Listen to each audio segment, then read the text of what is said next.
I'm home. Peter's impulsive antics? Yeah, we love them. Just as much as we love seeing Karma give him a taste of his own medicine. Enjoy 10 times Peter got what he deserved. Number 10.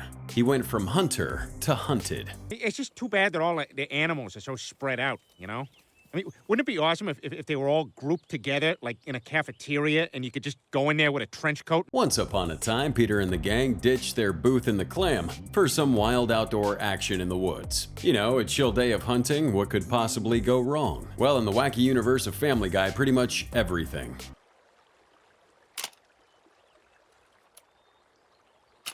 You see, hunting's all about patience, being sneaky, and nailing that perfect moment. And guess what? For the first time in his life, Peter seemed to be nailing it. But here's the kicker. He missed the memo on what the perfect moment actually was. Should have taken the shot, fat ass. They say a split second can turn your world upside down, but in the twisted world of Family Guy, they had to take it to that whole new level. Number 9. He was kicked out from his own town. Forget the party, the world's gonna end. Y2K. I heard it from a chicken man. Oh, Peter, you are the height of just too muchery. Alright, we get it. Peter can be a real knucklehead, leading everyone on a merry dance through his usual parade of terrible choices. But brace yourselves, cause in the most pivotal moment in world history, Peter was the only one who had it nailed. Hey, Lois, you remember when I was the third Hardy Boy? Peter, there was no third Hardy Boy. Oh, really? Just like there was no apocalypse. He shoots, he scores! Peter's epic level paranoia actually saved his entire family from the impending Y2K apocalypse. But before we could even process the fact that Peter was spot on, he was back to his regular shenanigans in the blink of an eye. We have everything we need, and no crime, no guns, no pollution. Ryan's right. We've left ourselves defenseless. Guys, we need to make some guns. Guns? You know, it's one thing when your own family doesn't trust your judgment, but getting the boot from the very town you helped establish, that deserves a spot on our list, no doubt. Jeez, I haven't been thrown out of any place since I was a counselor at the bulimia clinic. Ah, man, did anybody else throw up after eating that fish last night? Number 8. He lost all his bones. Oh my God, a genie! I am here to grant you 3 wishes. You see, one day the audience wondered what Peter would do if he had 3 wishes, and the showrunners thought, why not? So in the first of the Family Guy viewer mail episode, our guy stumbled onto a genie. Everything was peachy until it hit wish number 3. I'm gonna break every bone in your body. I wish I had no bones! Done. That ought to show you. Yeah, Peter morphed into this boneless blob. And believe me when I tell you, it led to some seriously bizarre adventures. He thought he could roll with it, but turns out he was just a drag on the fam. Time to pull the plug, right? I might have screwed up my life, but there's no reason I gotta keep screwing up theirs. Goodbye, cruel, bone-filled world. Just playing. His family chipped in some spare bones to get him back to normal life. Cause a dash of karma is fun, but hey, at the end of the day, family's what matters most. Where do you think all those bones came from? A few moments later. Surprise! My God, you mean it's your bones that are inside me? Well, mostly. We picked up a drifter to fill in the torso. Number 7. He melded into the couch. We now return to a 1980s movie you remember fondly, but now feels excruciatingly slow. All right, Stripes! Oh, this was hilarious.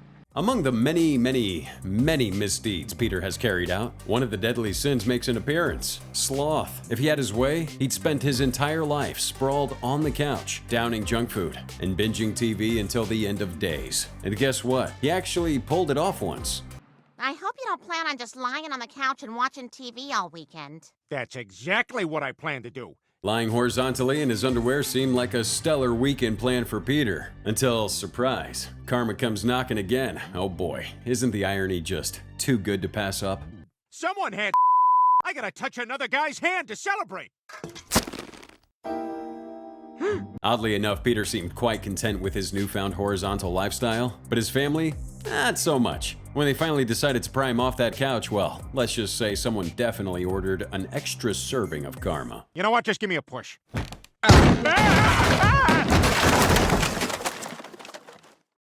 2 weeks later. He's in what we call a coma. Now, where's his chart? Ah, here it is. Griffin, coma, Peter. Number 6. He went blind.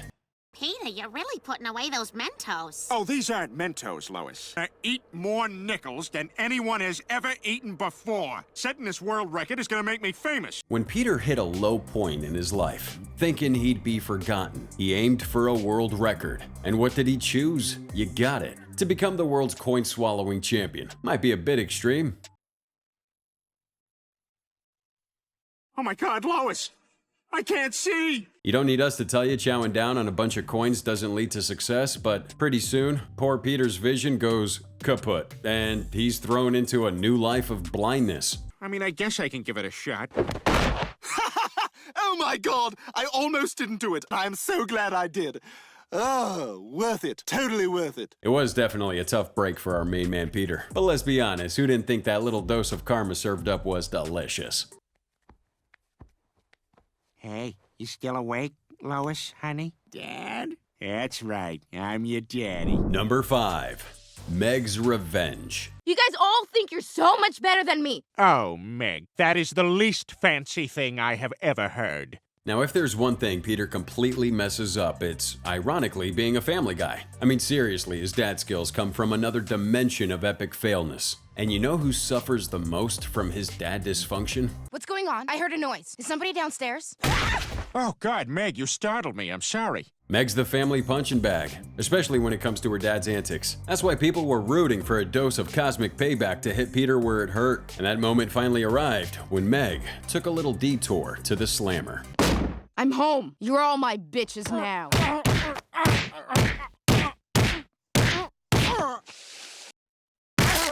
Becoming an inmate turned out to be Meg's golden ticket to a whole new outlook on life, and she finally got to dish out that big dose of payback to Peter. Was it a tad extreme? Perhaps. Was it wickedly satisfying? Absolutely. What are you doing with that loofah? Don't worry about it. A few moments later. Ah! You told me not to worry about it! I should have been worried the whole time! Number 4.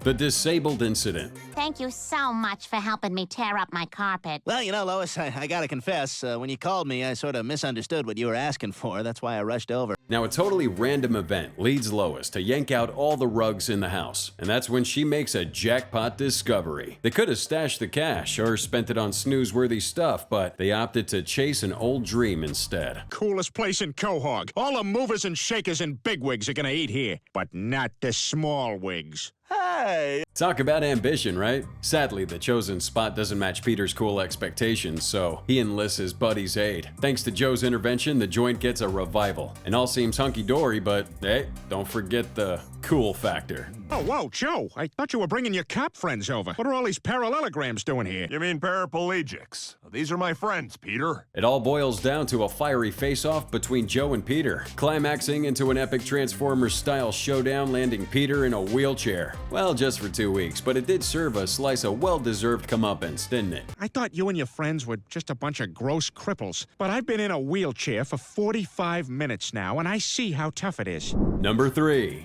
He lost Lois to Quagmire. Female college students were found near a local nightclub. Reports suggest that all 3 were violated sexually before being brutally murdered. Oh, man, see that? Everybody's getting laid but me. No tale that kicks off with envy ever ends on a high note. So the moment Peter started wishing he lived like his buddies, we could smell the trouble brewing. His pal Death granted him a nice wish, giving him a night to relive his teenage years and ditch Lois for a wild night with the guys. It all seemed fun and innocent until... I'm sorry, Peter. I'm afraid she's got a father's libido. What can I say? I'm a vegetarian. Oh! Yeah, tough luck for Peter, and a barrel of laughs for us, as the episode took a sharp turn into Back to the Future territory, with Peter racing to win Lois back before the clock runs out. And as we all know, anything inspired by Back to the Future is bound to be totally awesome. Country club dance is where Lois said she fell in love with Quagmire. If they kiss at that dance, you're finished. You're right, Brian. We gotta stop him. So yeah, it all ends well for Peter and his family. But let's admit it was a blast seeing him sweat and fret for a while, am I right? Ah, the sweet taste of karma. Hey, Quagmire. Huh? Just a fool in love with... Sorry, Lois, but I have to do this. Number 2. Lois cheated on him with Bill Clinton. All right, Peter, we got a big day ahead of us. I'm gonna show you that age is just a state of mind. Come on, hop in my limo. Wow, a limo. Shotgun. Now, while Peter's usually the one spreading chaos and bad ideas like confetti, every now and then he finds himself pulled into the dark side. That's exactly what happened when he buddied up with none other than former President Bill Clinton. Peter! Oh, Lois. Oh.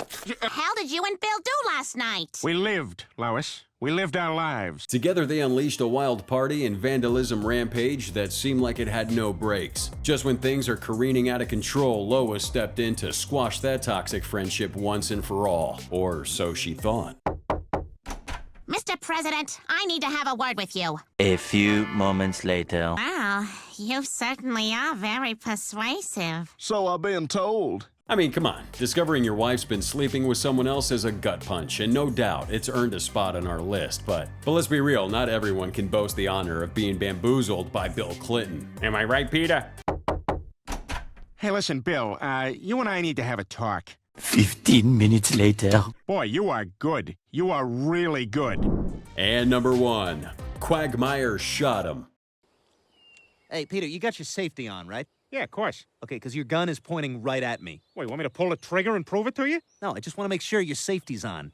Okay, Peter tends to do a lot of foolish things. Let's face it, he usually gets away with it, but sometimes he takes it too far. And that's when we wish to see him get what he deserves.